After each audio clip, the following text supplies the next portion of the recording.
Eu saúdo a todas com a paz do Senhor. É com muita alegria que novamente estamos aqui para ministrarmos agora a nossa 8ª aula do segundo trimestre de 2020. O tema da nossa aula é edificado sobre o fundamento dos apóstolos e dos profetas. Vamos orar. Pai querido, Deus de eterna bondade, de misericórdia, estamos mais uma vez aqui, Senhor, para ministrarmos essa aula. Fica conosco nessa aula, toma-nos nas tuas mãos e nos ajuda a falar a tua palavra. Em nome de Jesus, o teu Filho, é que eu te peço. Amém. O nosso texto áureo encontra-se em Efésios capítulo 2, versículo 20, que diz: edificado sobre o fundamento dos apóstolos, de que Jesus Cristo é a principal pedra da esquina. A verdade prática fala: Jesus Cristo é a pedra basilar da igreja, que está edificada por meio dos ensinamentos dos apóstolos e dos testemunhos dos profetas. A nossa leitura bíblica encontra-se em Efésios capítulo 2, versículo 20 a 22 e Mateus capítulo 7, versículo 24 a 27. O nosso Senhor Jesus é o edificador da igreja. Foi por meio da cruz que ele nos reconciliou com Deus e com os homens. Paulo, ele nos compara a um edifício em construção, onde a pedra angular, ou principal, ou ainda pedra basilar, é Cristo. Ou seja, a base da igreja é Cristo. E o fundamento está nos ensinamentos dos apóstolos e testemunho dos profetas. Um edifício espiritual. Aqui falaremos sobre o santuário judeu e o cristão. Cristo como pedra angular e pedra principal. O versículo-chave desse ponto é Isaías 28 e 16. Portanto, assim diz o Senhor Deus: eis que eu assentei em Sião uma pedra para uma fundação, uma pedra já provada, uma pedra preciosa de esquina, de firme fundamento. Todo aquele que crê não vai agir precipitadamente. O santuário, ou lugar santíssimo, ou santo dos santos. Vamos nos lembrar quando estudamos sobre tabernáculo. O tabernáculo existia 3 partes: o átrio, o lugar santo e o lugar santo dos santos ou santíssimo. O santuário significa local sagrado, que possui objetos simbólicos usados no culto. O santuário ou lugar santíssimo era onde estava a Arca da Aliança.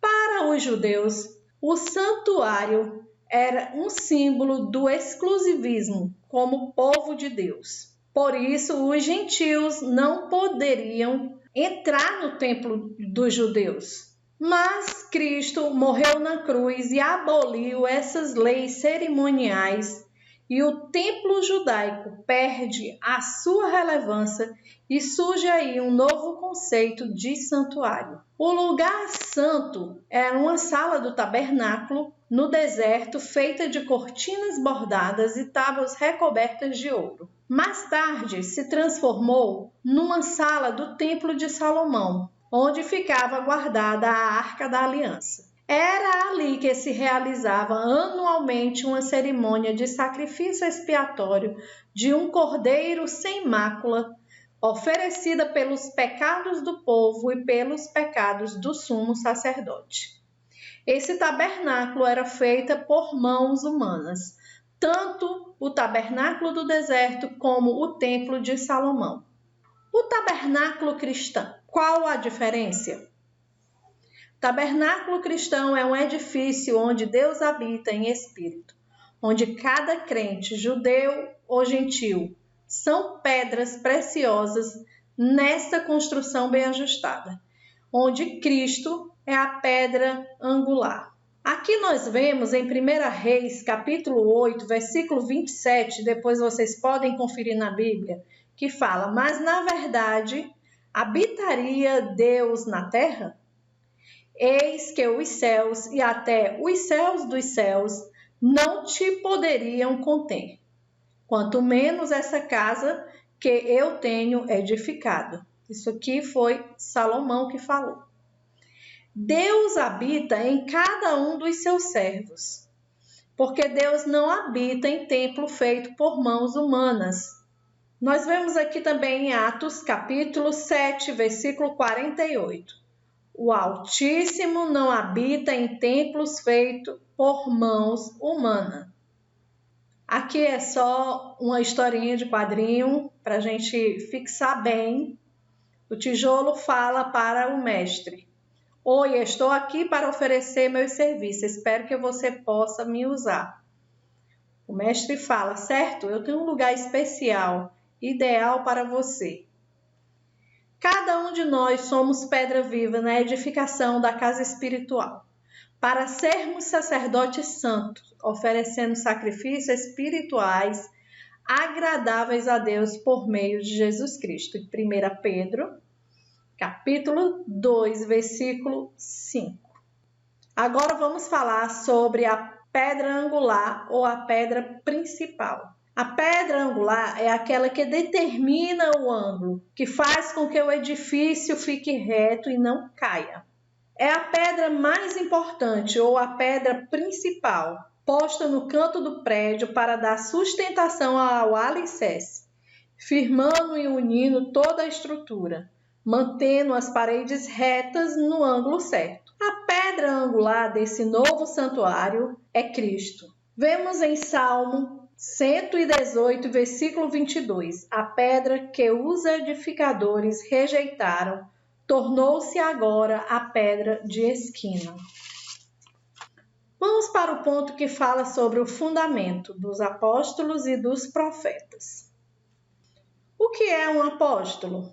Apóstolo é a mesma coisa de enviado ou mensageiro, testemunho ocular de Cristo, de sua vida, de seu ministério, de sua morte e de sua ressurreição. Ou seja, conhecemos que existem os 12 apóstolos, porque foram testemunha ocular de Cristo, conheceram a vida de Cristo, o seu ministério, morte e ressurreição. Existe um 13º apóstolo chamado diretamente por Cristo, que é Paulo. Qual a doutrina dos apóstolos? As suas doutrinas baseiam-se nas Escrituras e nos ensinamentos aprendidos com o próprio Cristo. Ou seja, eles estavam ensinando o que aprenderam diretamente do Mestre. Agora vamos ver o que é profeta. Profeta é um proclamador, anunciador de coisas de Deus, um vidente, um intérprete das revelações divinas. Tanto no Antigo Testamento como no Novo Testamento, os profetas têm igual posição no corpo de Cristo. Sabemos que o último dos profetas foi João Batista, a voz do que clama no deserto. O testemunho dos profetas inspiravam as pessoas a seguir o Mestre. Eles falavam inspirados pelo Espírito Santo e tem como pedra angular Cristo. Hoje nós temos os dons de profecias. Não precisa ser profeta, precisa buscar a Deus para possuir o dom de profecias. E Deus, ele dá esse dom, reparte a cada um conforme ele quer. Chegamos aqui já quase no final da nossa aula e esse ponto fala sobre edificados para a morada de Deus. Um edifício bem ajustado, um templo santo do Senhor, uma morada do Espírito Santo. Em 1 Pedro, capítulo 2, versículo 5, fala: Vós também, como pedras vivas, sois edificados, casa espiritual e sacerdócio santo, para oferecer sacrifícios espirituais agradáveis a Deus por Jesus Cristo. Em Efésios, capítulo 2, versículo 21, Paulo fala: todo edifício bem ajustado cresce para templo santo do Senhor. Mas nós vemos aqui que Paulo fala que para crescer tem que ser bem ajustado. Cristo reside, habita em cada cristão, bem como no corpo inteiro dos crentes, não só no coração. A Igreja de Cristo, agora formada por judeus e gentios, crescem para a glória do reino de Deus. A cada dia, a Igreja de Cristo cresce. Somos edifícios bem ajustados. Aprendendo essa comparação acerca da Igreja de Deus, nós sabemos que nós somos edifícios de Deus, onde o fundamento é Cristo. Cristo é a nossa pedra basilar, nossa pedra base. Somos templo santo no Senhor. Em 1 Coríntios, capítulo 6, versículos 19 e 20, fala: acaso não sabem que o corpo de vocês é santuário do Espírito Santo que habita em vocês, que lhes foi dado por Deus e que vocês não são mais de si mesmos. Vocês foram comprados por alto preço, portanto, glorifiquem a Deus com o corpo de vocês. Aqui é o modelo do tabernáculo para lembrarmos o átrio, essa parte aberta, e dentro dessa casinha, dessa tenda, tinha o lugar santo e depois do lugar santo, o lugar santíssimo. No lugar santíssimo era o lugar onde entrava o sumo sacerdote. O Deus que fez o mundo e tudo que nele há, sendo o Senhor do céu e da terra, não habita em templos feitos por mãos de homens. Atos, capítulo 17, versículo 24. Para finalizarmos, só um pensamento. Deus nos escolheu como pedras vivas, preciosidades em suas mãos. Ele poderia ter escolhido castelos e palácios, mas ele nos escolheu para fazer sua morada. Deus que se inclina para ouvir seus filhos e nos carrega em seus braços quando não podemos mais caminhar. Deus que fala: estou convosco até a consumação dos séculos. E ainda nos dá a garantia de vida eterna e de uma herança que não perece. Só posso agradecer àquele que morreu em meu lugar. Seja grato a Deus. Agradeça hoje por você ter sido escolhido, templo e morada do Espírito Santo. Que Deus em Cristo nos abençoe. Amém.